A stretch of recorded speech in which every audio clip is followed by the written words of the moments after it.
Well, we've finally arrived. After a long, grueling NBA season, there are just 2 teams remaining getting ready to battle it out on the league's biggest stage for the right to be called champions. And for a 6th consecutive season, we're locked into having a new champion be crowned, as the era of super teams winning it all in consecutive seasons seems to be a thing of the past. This year, we have the 1-seed Boston Celtics facing off against the 5-seed Dallas Mavericks, with both squads hungry to get the job done. In this video, I'll be going over everything you need to know about this finals matchup, previewing how these teams match up with each other, what the strengths and weaknesses of each group are, and then at the end of the video, I'll be making my official prediction for who I believe will win it and in how many games. Before we start though, it turns out a good amount of you watching right now aren't even subscribed to the channel, so if you enjoy the content, consider hitting the subscribe button, as not only does it help out a ton, but it also very much appreciated. Now with that being said, let's begin. We'll start things off with the 1-seed Boston Celtics representing the Eastern Conference, which is an outcome many saw coming from the very beginning of the year. The Celtics have consistently been one of the best teams in the East for a while now, making it to the conference finals in 6 of the last 8 years, and this now being their 2nd appearance in the finals in that stretch, but they have yet to get over the hump of winning it all yet. After getting upset by the Miami Heat in last year's conference finals, they went all in this offseason and got aggressive, putting together an even stronger collective team that entered the year with championship or bust expectations, and have zero excuses for coming up short now. This summer, they traded for both Kristaps Porzingis and Jrue Holiday to round out a starting 5 made up entirely of players that are capable of playing at an all-star level or close to it on any given night, and they did it without having to sacrifice depth either, with one of the better bench units in the league to add onto it.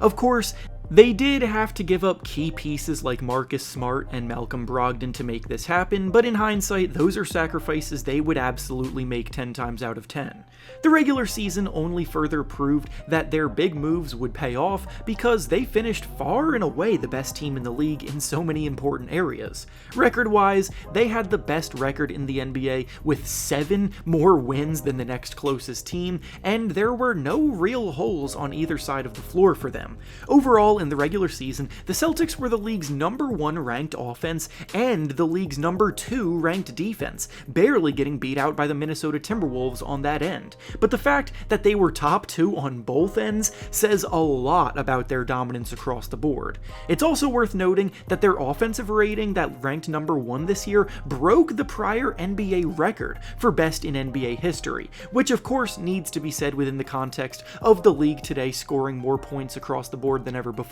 but it's still a ridiculous feat nonetheless. Then when you dive even deeper into what makes the Celtics team so great, you see them sitting at the top of even more important categories. As we all know, in the playoffs, the game tends to slow down even more, and your ability to convert in half-court offensive settings is crucial. In the regular season, the Celtics were also the league's #1 most efficient half-court offense, and in the playoffs so far, surprise surprise, they have still been the best at producing in half-court settings out of all 16 playoff teams. What's the key to this success? It starts with their ability to consistently generate better quality three-point shots than any other team in the league. The Celtics this season shot the most three-pointers per game by a pretty wide margin, taking 3.1 more attempts per game than the next closest team, which is the same gap between the 2nd place team and the team that shot the 11th most threes. Then, of course, they don't just shoot a lot of threes, but they were also shooting the 2nd best percentage from 3 in the NBA this season, ranking just 0.1% behind the Thunder for #1, but with the Celtics' volume of attempts being much higher than the Thunder, they were easily the best shooting team in the league this year. Jaylen Brown is the worst three-point shooter in their lineup, knocking down a league average 35% of his threes this season, which says a lot because obviously Brown is an all-star talent who can get as hot as anybody from 3. Then the rest of their starting lineup includes Jayson Tatum shooting 38%, Derek White shooting 40%, Al Horford shooting 42%, and Jrue Holiday shooting 43% from 3. Plus, on top of all of that, Kristaps Porzingis is expected to return to the lineup for this series as well from injury, which gives them even more length on the defensive side of things, while also supplying another 38% three-point shooter. Then off the bench, they have Peyton Pritchard shooting 39% from 3 and Sam Hauser shooting 42% from 3. The drive and kick game is so hard to stop because their stars are very good finishers at the rim too, and if you collapse too hard on their drives, then every single player on the floor can bury you from deep.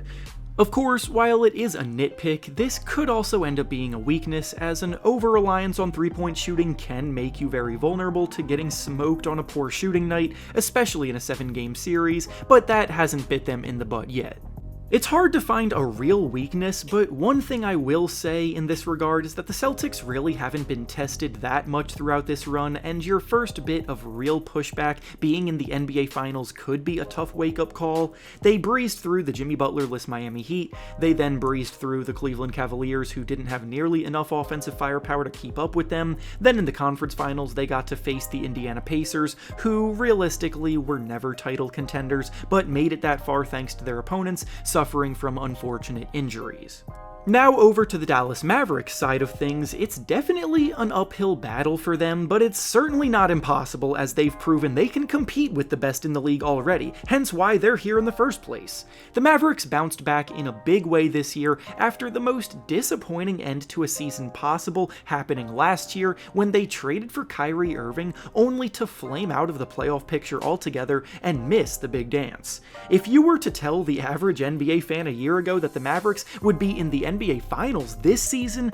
they might have laughed at you because they seemed so far away from getting to this point back then. But they made a few very shrewd moves between then and now to bounce back, and that has paid huge dividends. In the regular season, the Mavericks were the 8th ranked offense, but just the 18th ranked defense, which obviously is not great. But it also doesn't tell the whole story for them, since their year was almost a tale of two seasons. See, at the trade deadline this season, the Mavericks went out and acquired PJ Washington from the Hornets and Daniel Gafford from the Wizards, and those two moves changed the culture almost entirely, balancing out their starting lineup and providing a major boost to the defensive side of the ball. From the trade deadline to the end of the regular season, the Mavericks were then ranked a much improved 8th best in the league defensively in that span, and they started to put together lineups that really competed hard on that end, while also providing skill sets that work well alongside their elite offensive backcourt of Luka Doncic and Kyrie Irving.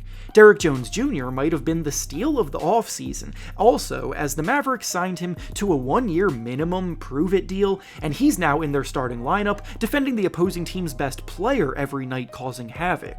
When matching up with Boston, if a team is going to have a chance, they are going to need a high-powered offense that can match the Celtics' bevy of three-pointers, as we just discussed. As I said before, the Celtics shoot the most threes in the league, but the Mavericks were actually the team right behind them as the team that shoots the second most threes per game in the NBA this year, so they too can bury you from deep and catch fire. I think the most obvious advantage of all that favors the Mavericks is that they have the best player in the series, as Luka Doncic is an MVP caliber player proving to be an all-time talent, and his ability to control the tempo, get to his spots with ease, and make difficult shots can really be demoralizing for opposing defenses, and then the fact that he's one of the best passers in the NBA too makes it even tougher to stop him. He just took down the NBA's #1 ranked defense to make it to the finals, as they sent the Timberwolves home last round, so facing the NBA's 2nd ranked defense in the Celtics should still yield similar results for him. Lastly, there's an element that goes beyond statistics and analytics that needs to be addressed too, as the Mavericks have an extra chip on their shoulder because of who the Celtics represent to some of their best players. Kyrie Irving's time in Boston, as we all know, did not end on the best of terms. He's definitely going to want to bring his A-game against his former team for an extra sweet slice of revenge. Additionally, Kristaps Porzingis spent a few seasons in Dallas alongside Luka Doncic, and every report seems to indicate that he and Luka never really saw eye to eye on things, so Luka is not going to want to lose to the player that left him out to dry. Basketball is a very mental sport, and any extra bit of motivation can certainly help, so that's something the Mavericks are coming in with. But now, to wrap things up, I've gone through the preview of what to expect for both teams this series, so now it's time for me to make my official prediction for who I believe will be crowned the champion this year. After everything I just discussed, I really want to be able to watch a highly entertaining and close matchup on the biggest stage just as a fan of the game, but my mind is telling me that the Celtics take this series in 5 games, because quite simply, they have the most talent top to bottom. And with that being said, that's all I have for you today. Make sure to like the video, subscribe to the channel, and comment down below who you think will win the NBA Finals this year. Thanks for watching, and I'll see you all next time.